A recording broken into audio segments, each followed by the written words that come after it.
ಶ್ರೀ ಕ್ಷೇತ್ರ ಪುಂಗನೂರು ಕ್ರಾಸ್ನಲ್ಲಿ ನೆಲೆಸಿರುವಂತಹ ಶನೇಶ್ವರ ಸ್ವಾಮಿಯ ಸನ್ನಿಧಿಯಲ್ಲಿ ಬಹಳ ವೈಭವವಾದ ಕಟ್ಟಡವನ್ನ ಕಟ್ಟಕ್ಕೆ ಪ್ರಾರಂಭ ಮಾಡಿ 8 ವರ್ಷ ಆಯ್ತು. ಶನೇಶ್ವರ ಸ್ವಾಮಿ ಆಲಯ ಇಡೀ ಕೋಲಾರ ಜಿಲ್ಲೆಯಲ್ಲಿ ವಿಶಿಷ್ಟವಾದದ್ದು, ವಿಶೇಷವಾದದ್ದು. ತಮಿಳುನಾಡಿನ ತಂಜಾವೂರಿನ ದೇವಸ್ಥಾನಗಳ ಮಾದರಿಯಲ್ಲಿ ಆ ಶಿಲ್ಪ ಕಲೆಯೊಂದಿಗೆ ತಲೆ ಎತ್ತಲಿರುವ ಈ ದೇವಸ್ಥಾನ ಇಡೀ ಕೋಲಾರ ಜಿಲ್ಲೆಯಲ್ಲಿ ಹೆಸರುವಾಸಿ ಆಗೋದ್ರಲ್ಲಿ ಯಾವುದೇ ಸಂದೇಹ ಇಲ್ಲ. ಈಗಾಗಲೇ ಈ ದೇವಸ್ಥಾನವನ್ನ ಲೋಕ ಕಲ್ಯಾಣ ಟ್ರಸ್ಟ್ ಅಡಿಯಲ್ಲಿ ನಿರ್ಮಾಣ ಮಾಡ್ತಾ ಇದ್ದೇವೆ.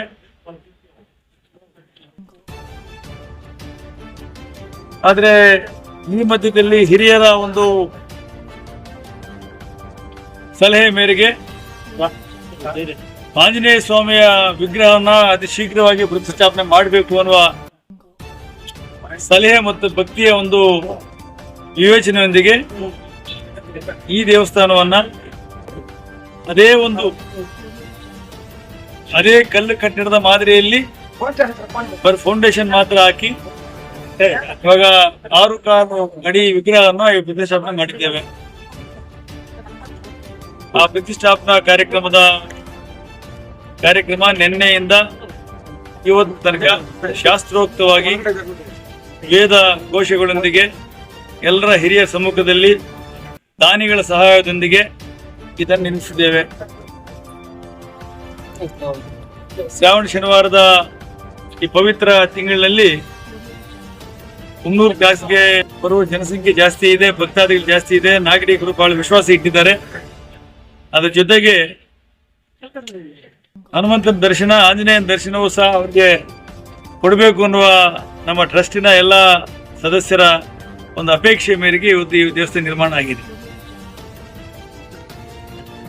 ನಮ್ಮ ಆಸೆ ಮತ್ತು ಆಕಾಂಕ್ಷೆ ಏನು ಅಂದ್ರೆ ಪುಂಗನೂರು ಕ್ರಾಸ್ ಈ ದೇವಸ್ಥಾನದ ಟೆಂಪಲ್ ಕಾಂಪ್ಲೆಕ್ಸ್ ಇದು, ದೇವಸ್ಥಾನಗಳ ಸಂಕೀರ್ಣ.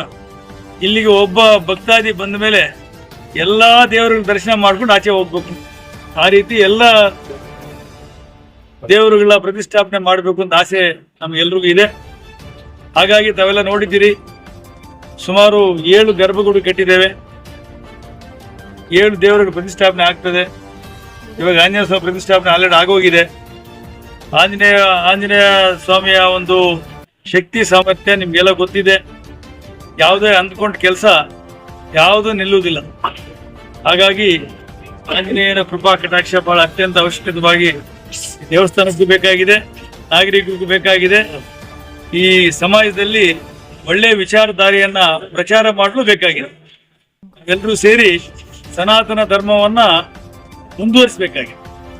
ಸನಾತನ ಧರ್ಮ ಸ್ಥಾಪನೆ ಮಾಡಿದ್ ನಾವಲ್ಲ, ಆದ್ರೆ ಆ ಧರ್ಮದಲ್ಲಿ ಹುಟ್ಟಿದ್ ನಾವೆಲ್ಲರೂ ಸೇರಿ ಆ ಧರ್ಮಕ್ಕೆ ಎಲ್ಲೂ ಚ್ಯುತಿ ಆಗದ ಹಾಗೆ ಮುಂದುವರಿಸಿಕೊಂಡು ಹೋಗೋದು ನಮ್ಮೆಲ್ಲರ ಆದ್ಯ ಕರ್ತವ್ಯ ಅಂತ ಭಾವಿಸ್ತಾ ಇದ್ದೇನೆ.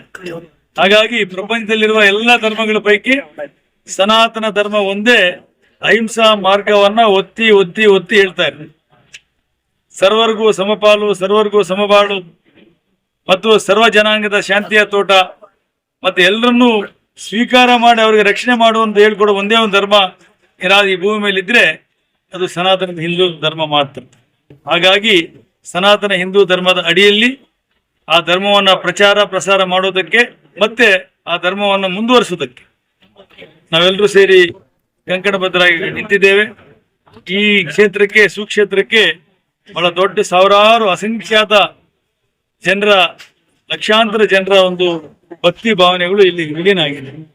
ಹಾಗಾಗಿ ಈ ಕ್ಷೇತ್ರ ಇಷ್ಟು ದೊಡ್ಡ ಪ್ರಮಾಣದ ನಡೆಯಕ್ಕೆ ಮತ್ತು ಬೆಳೆಯಕ್ಕೆ ಸಾಧ್ಯ. ಹಾಗಾಗಿ ಈ ಕಾರ್ಯಕ್ರಮ ಮಾಡ್ತಾ ಇದ್ದೇವೆ. ಅದರ ಮುಂದುವರೆದ ಭಾಗವೇ ಇವತ್ತಿನ ಆಂಜನೇಯ ಸ್ವಾಮಿಯ ಪ್ರತಿಷ್ಠಾಪನೆ. ಈ ಪ್ರತಿಷ್ಠಾಪನೆಗೆ ಸಹಕರಿಸಿದ ಎಲ್ಲ ಭಕ್ತಾದಿಗಳಿಗೆ, ನೆರವು ನೀಡಿದಂತ ಎಲ್ಲ ದಾನಿಗಳಿಗೆ, ಶ್ರಮಪಟ್ಟಂತ ಟ್ರಸ್ಟ್ನ ಎಲ್ಲ ಸದಸ್ಯರುಗಳಿಗೆ ವಿಶೇಷವಾದ ಧನ್ಯವಾದ ಸಲ್ಲಿಸ್ತಾ ಇದ್ದೇನೆ. ನನಗೆ ಒಂದೇ ಒಂದು ಆಸೆ, ಈ ಉತ್ತರ ಕರ್ನಾಟಕದಿಂದ ಎಲ್ಲರೂ ತಿರುಪತಿಗೆ ಪಾದಯಾತ್ರೆ ಮಾಡ್ತಾರೆ ಶ್ರಾವಣ ಮಾಸದಲ್ಲಿ. ಆ ಪಾದಯಾತ್ರೆ ಮಾಡಿಕೇರಿ ಕ್ರಾಸಿಂದ ಮದನಪಲ್ಲಿ ಮುಖಾಂತರ ಹಂಗೆ ಹೋಗ್ತಾರೆ. ನನಗೇನು ಆಸೆ ಅಂದ್ರೆ ವಾಡಿಕೇರಿ ಕ್ರಾಸ್ ಇಂದ ಮುಂದೆ ಬಂದು ಮನ್ನಾಯನಪಲ್ಲಿ ಕ್ರಾಸ್ ಅಲ್ಲಿ ತಿರ್ಕೊಂಡು ಮಂಟಪಲ್ಲಿ, ಆರ್ಕುಂಟ, ಬೈಪಲ್ಲಿ, ಮಣಿಗಾನಪಲ್ಲಿ ಈ ಮುಖಾಂತರ ಇಲ್ಲಿ ಬಂದು ಹಾಲ್ಟ್ ಇದ್ದು ಇಲ್ಲಿ ಎಲ್ಲಾ ದರ್ಶನ ಮಾಡಿಕೊಂಡು ಇಲ್ಲಿ ವಿಶ್ರಾಂತಿ ತಗೊಂಡು ಬೆಳಿಗ್ಗೆ ಸ್ನಾನಗಿನ ಮಾಡಿಕೊಂಡು ಮುಂದುವರಿಬೇಕು ತಿರುಪತಿಗೆ ಅಂತ ಹೇಳಿ ಅದನ್ನ ಸರ್ಕ್ಯೂಟ್ ಮಾಡಬೇಕು ಅಂತ ಆಸೆ ಇದೆ. ಹಾಗಾಗಿ ಆ ನಿಟ್ಟಿನಲ್ಲಿ ಪ್ರಾಮಾಣಿಕ ಪ್ರಯತ್ನ ಮಾಡ್ತಾ ಇದ್ದೇವೆ. ನಾನೆಲ್ಲರಿಗೂ ಇವತ್ತು ಈ ಕಾರ್ಯಕ್ರಮ ಪಾಲ್ಗೊಂಡ ಎಲ್ಲ ಭಕ್ತಾದಿಗಳಿಗೆ, ಎಲ್ಲ ದಾನಿಗಳಿಗೆ, ಎಲ್ಲ ಟ್ರಸ್ಟೀಸ್ಗೆ, ಎಲ್ಲ ಹರಿಚರ ಗುರುಮೂರ್ತಿಗಳಿಗೆ ಎಲ್ರಿಗೂ ವಿಶೇಷವಾದ ಧನ್ಯವಾದ ಸಲ್ಲಿಸ್ತಾ ಇದ್ದೇನೆ. ನಿಮಗೂ ಸಹ